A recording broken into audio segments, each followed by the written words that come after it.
Hi there, Lindsay here. Today I'm going to show you how to carve your own stamps. Making your own stamps is so much fun and it lets you have exactly what you want. I hand carved this little cameo here to go in some oval frames I already had. Here's another cameo that I carved yesterday, and I just embossed a little stencil, stamped it in the middle, and I thought, boy, wouldn't that be cute on a tea party invitation or something like that. So there are so many different things you can make when you carve your own stamps. I've done a lot of botanicals here because I wanted the look of some watercolor, flowers.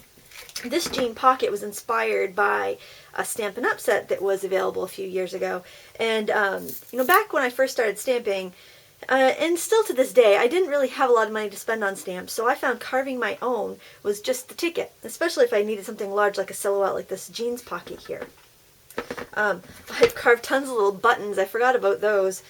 I haven't used my hand-carved stamps in a while, but I've done buttons, and the flowers are a lot of fun. Paisleys.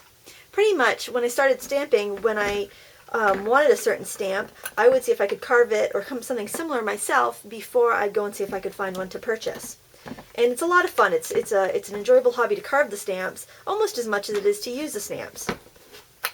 Since cameos are all the rage and I don't have any cameo stamps, I carved a few yesterday, and they turned out really well. I stamped them, and I'm pretty pleased with what I got. And I also went to a key phase, and I carved a bunch of keys, and those stamped out pretty well. And owls and the like. I carved these little kites yesterday too. They were really simple and used up some scraps. So it used to be when you wanted to carve your own stamp, you needed to use a linoleum block. And this is a speedball linoleum block. This is really hard to carve. It's basically like industrial grade linoleum on a pressboard surface. It's very hard to cut, and you can really hurt yourself using it. But luckily, they've come out with this really easy to cut. It's almost like pencil eraser, but it's really flexible and durable, and it's just sold under several different brand names like Speedy Cut and Easy Cut, things like that. It's a very flexible, kind of rubbery material that you can cut with linoleum cutters. And I'm going to show you the linoleum cutters and how you go about cutting your own stamp. It's very easy and very fun, and not very expensive to get going in this craft either. So what you need is a linoleum cutter, and you usually get a handle like this, and you can buy a handle and a set of 5 cutters, and what you do is you store them in the back of the handle. Since I used to teach craft classes, I have probably about 10 or 12 of these sets. So I can actually keep, each handle with a different cutter in it, so I don't have to switch them over very often. They have 2 different basic styles. You can get pull style or push style cutters. I prefer the pull style cutters because it's just easier for me to pull it towards myself. And you'll see here, let me get it closer to the camera, hopefully you can see that. They've got kind of like a little hook, and you pull it towards yourself. The blade is facing you. The bevel part of the blade is facing you. This would be a push style cutter, and you push it away from you. And they come in different shapes. They come in what's called a V notch or V groove, and that's the shape of the blade. They have a U gouge. This is the shape of a U gouge, obviously. And they also have one that's kind of square. Almost like, looks like the end of a shovel. And those are your basic shapes, and they have a couple different sizes. Usually it's one size of this, and they have 2 or 3 sizes of each of these shapes. And then you've got what is almost like an X-Acto knife, just a straight blade for cutting away the excess rubber. Well, first when you start, you have a block of rubber, and you want to cut it down to the size you want. I think I'm going to do a Valentine's key, so I'm going to use my KAI scissors to cut the block apart. When I first started, I didn't have these scissors. These are awesome. As long as it's not too thick, you can cut with these scissors. It really makes it easy. Now the next thing you want to do is sketch onto your rubber. And I want a basic kind of key shape. Obviously, you could sketch it on just plain paper first until you got just the right size, and then you could sketch it out on your rubber. And I want a heart in the handle, so it'll be very Valentine-y. Key to my heart type stamp. And you'll basically be carving away everything that isn't the design that you want. Alright, so let's just carve from here, I guess. So I'm going to start with a larger blade. I've got this big U gouge here, And I'm going to start taking away the outside of my design, what's on the outside. I start with the biggest details first, and then I get into the more small details. The smaller, that would be the smaller details. You can see how easily these tools cut the rubber. If your tools get dull, you can either replace just the blades pretty inexpensively, or you can use a pocket and desk stone. And this is, you can use this dryer with a little bit of oil, and you can sharpen your blades. I'm not going to go into sharpening because I'm not a good blade sharpener. Again, you would want to probably find a YouTube tutorial that's just on sharpening. I'm sure there's people out there more qualified than me making such videos. Alright, so you just get rid of the excess.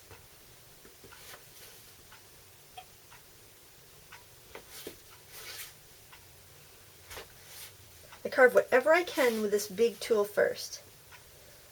And since I've done quite a bit of carving, I'm not going to worry about even trying to get into some of these details. I'm even going to try to get in to this heart area because it goes quicker. The bigger the tool, the quicker you go. So wherever you can use that big tool, it's a good idea to try it. And I think I'm going to go to my smaller pull tool.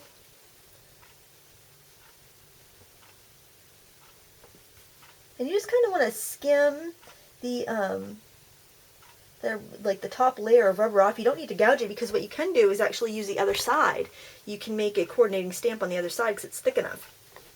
Another nice thing about this is when you stamp with it, like as you can see, I have this stamp on an acrylic block, so I can use it just as a rubber stamp.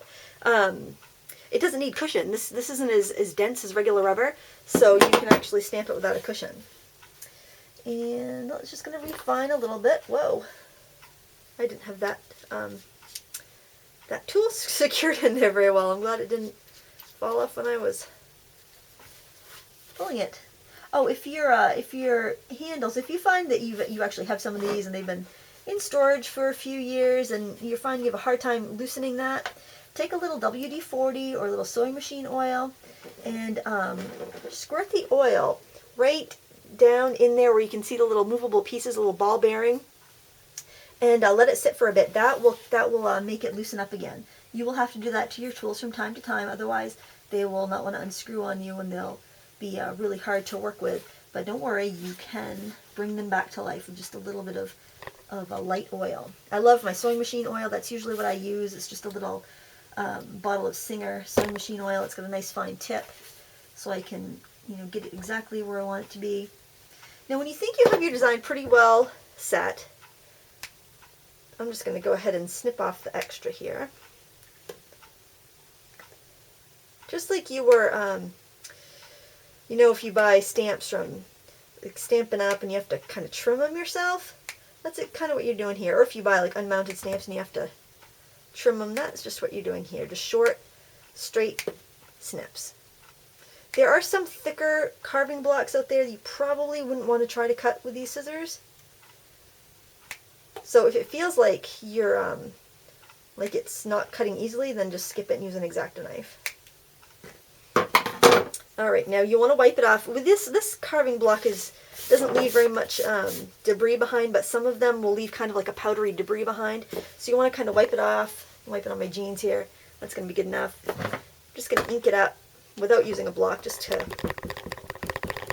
see what I've got.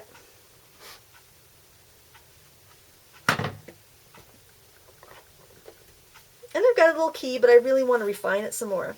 And once you've inked it up, you can really see where it is you need to remove more rubber.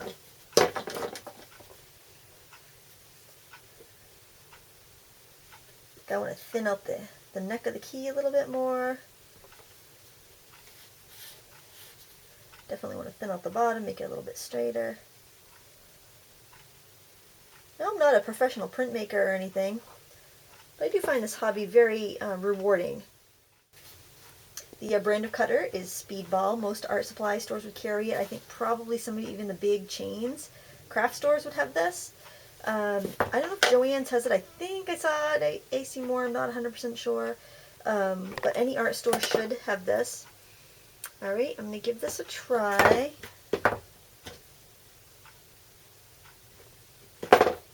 and see how this one looks. Pressing it on my ink pad here. Yeah, I think I'm going to shorten the end of my key, but I think I'll just do that with scissors. But there you go, basic introduction to stamp carving. Try it out, it's a lot of fun. If you can't find the stamp carving material, you can always go to the dollar store and buy those really big erasers. You can carve out of erasers just as easily. And it's a lot of fun. Just give it a try. I think you'll like it. Thanks so much for watching. Until next time, happy crafting!